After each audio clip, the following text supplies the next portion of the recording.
Ayan guys, nagluluto tayo. So, pakita ko sa inyo yung alamang na ginagawa ko. Just in case gusto nyo gumawa. And, ayan. So, ito yung alamang guys. Hinuhugasan ko to. Actually, 2 beses ko to hinuhugasan. Kinukuha ko yung mga, meron kasing mga ano pa dun eh. Yung mga grass sa, basta yun. So, kailangan yung kunin yun. Tapos, ayan, hinuhugasan ko siya. And then, ito sugar, gagamitin tayo ng sugar, suka. Ito meron tayong onion. At saka ito din yung garlic. So, actually yung sa garlic at saka sa onion, depende na sa inyo kung gaano kadami. Kung mas madami, mas masarap. So ito, nagpainit ako ng oil, mga 2 cups of oil. And then, ito yung meat na ilalagay natin. So, dapat talaga medyo makapal yung taba. Pero ito, medyo marami siyang hindi, konti lang yung taba niya. Pero, sobrang liliit ng slice niya. Oo, para at least madami siya. So, yan yung inilalagay ko. Yun lang naman yung pinaka-basic talaga na sobrang init ito guys. Sobrang basic lang na inilalagay ko sa bagoong. And then, yung asin at saka yung tawag dito, sugar. Depende na sa inyo kung gaano ka tamis or kaalat yung gusto ninyo. So, depende sa inyo yun. So, yun yung mga basic na nilalagay ko. And, ayun, parang gisa. Tapos, ilagay yung suka. And then, yung bagoong. Yan, mga basic na ganyan. So, lutuin ko muna guys, ha. So, ito yung itsura niya guys ng ating alamang na bagoong. Ayan siya, nag-oil na. Yung mga pula-pula, yan yung mga sili kasi syempre spicy bagoong to, 'di ba? Yung mga buo-buo na yan yung mga meat. Mga karne natin. So, halo-haluin lang talaga palagi. Kailangan wag madaliin kasi para matagal siya mapanis. Kahit ano, 1 buwan, pwede pa kahit sa mesa nyo lang. Dito basta-basta mapapanis. Ayan. Pero sobrang halong-halo lang talaga lagi kasi didikit sa ilalim eh. Ayan. Tsaka importante na maraming oil at tsaka meron ding suka. Kasi yung suka at tsaka oil makakatulong siya para ayun nga, ma-preserve yung ano niya, hindi madaling mapanis at tsaka hindi mabaho yung tawag doon. Malangsa, hindi malangsa yung isda. So, ayan.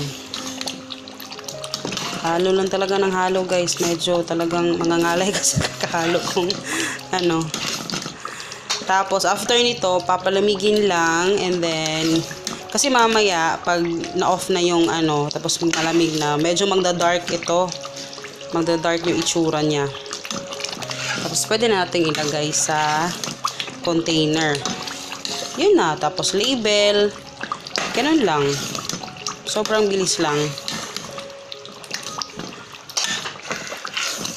Leave comment down below kung ano yung gusto nyong itanong about dito. Sasagutin natin yan. Charot. Hello guys. Good evening. So ayan. Kasalukuyan kaming actually 10 o'clock na. Kakatapos lang namin mag-pack ng mga lumpia. And eto na yung itsura ng ating wrap. So ilalagay na natin ito sa container. So ayun yung itsura niya guys. Ayan. Tapos gagamit tayo ng scooper. Tapos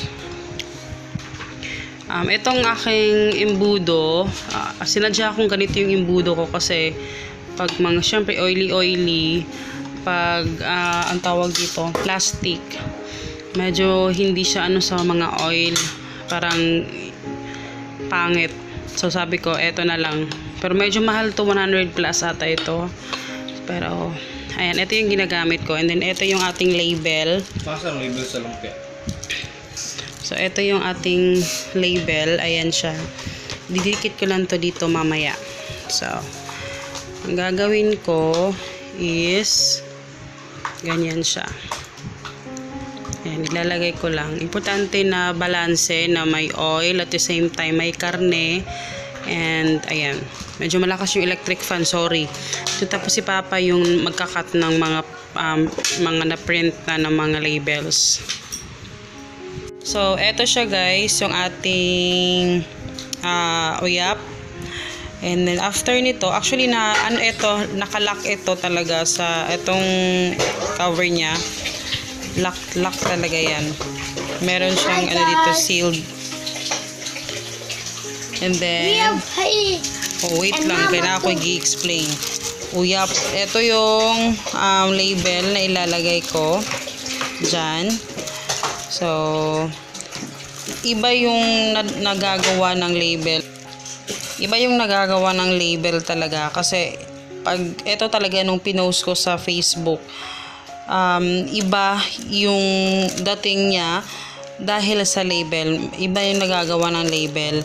Ito naman at natutunan ko lang to sa nakuha ko lang to na free. Actually may bayad yung nito website. Pero merong free na dalawa. So ginrab ko. Ito yung napili ko kasi parang syempre parang simple lang ganyan. So yan yung ilalagay ko dito. So since wala tayong i-scotch tape lang natin. Pero hindi naman siya halata kasi nga wala tayong sticker. So ayan.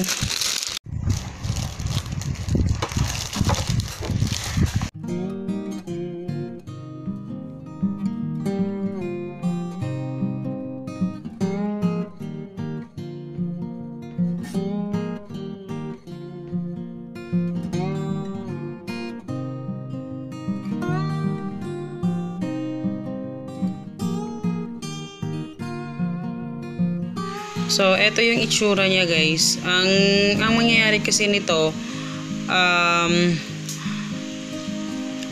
kaya ganito yung label natin kasi nga, siya. So, ayan, tapos na ako guys. Inaantok na rin ako. Pero, may electric fan. Actually, ang mai-share dito, actually, malaki yung pinakay dito sa bagoong. Kasi syempre, mura lang yung kilo niyan. So, ayan siya lahat. And then, yung iba lang kasi medyo mahal talaga yung price nila. So, malaki talaga yung kitaan. Tingnan niyo. Si Hagrid yung nilagay nito. Maganda yung kitaan dito. Tapos, sa akin lang, hindi naman ganoon kamahal yung pinaprice ko. Kasi syempre, reseller yung hinahanap ko. Hindi talaga super mahal. Yung iba umaabot ng 100 pesos ganyan. Sa akin lowered 100. And then dito sa amin syempre pag mga taga dito lang mura lang yung binibenta ko sila, 65 pesos lang. Kasi syempre sila hindi na namin kailangan i-deliver at saka mga kapitbahay lang din naman sila. And nagustuhan din nila ito etong uyap kasi hindi ko alam, may rin kami dyan 2 times kasi nakabili ng ganito kasi nasarapan daw siya. So salamat. And ayun, papahinga na rin kami guys kasi pagod na kasi bukas maglulongganisa na naman kami.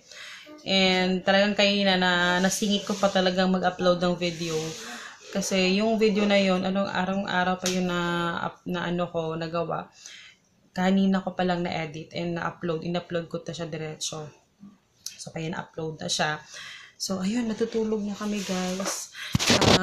Lang ako, mag-half bath para at least matapos na yung aming, So, ayun, see you in my next video, guys. Good night! Hello, good morning! Good morning, guys. So, today pala is Sunday, but magtatrabaho tayo today dahil marami tayong gagawin na longganisa at saka lumpia. Pakita ko sa inyo mamaya. So, wala mo nang pahinga sa Sunday dahil hindi pa tayo sa ibang araw kasi isang buwan na po tayo puro pahinga. So, ayan. Mamaya ipapakita ko sa inyo. So, today, nagbe-breakfast muna kami dahil kailangan natin ng energy para mamaya dahil may pending na tayo na 40 packs ng lumpia at saka longganisa. So, kailangan natin ngayon. So, good morning pa. Guys. Ayan. So, Umagahan natin ito. Meron tayong pandesal. Bumili si Papa ng pandesal. Then, magkakape tayo. Then, egg. So, yun yung umagahan natin. Kailangan mabilisan dahil nagmamadali na po tayo, ano? So, ayan. Kain tayo, guys. Kay Hagrid. Tulog pa si Hagrid, eh. Sarap ng pandesal. Walang tayo magpandesal tayo. Gumawa ng bread. Lah.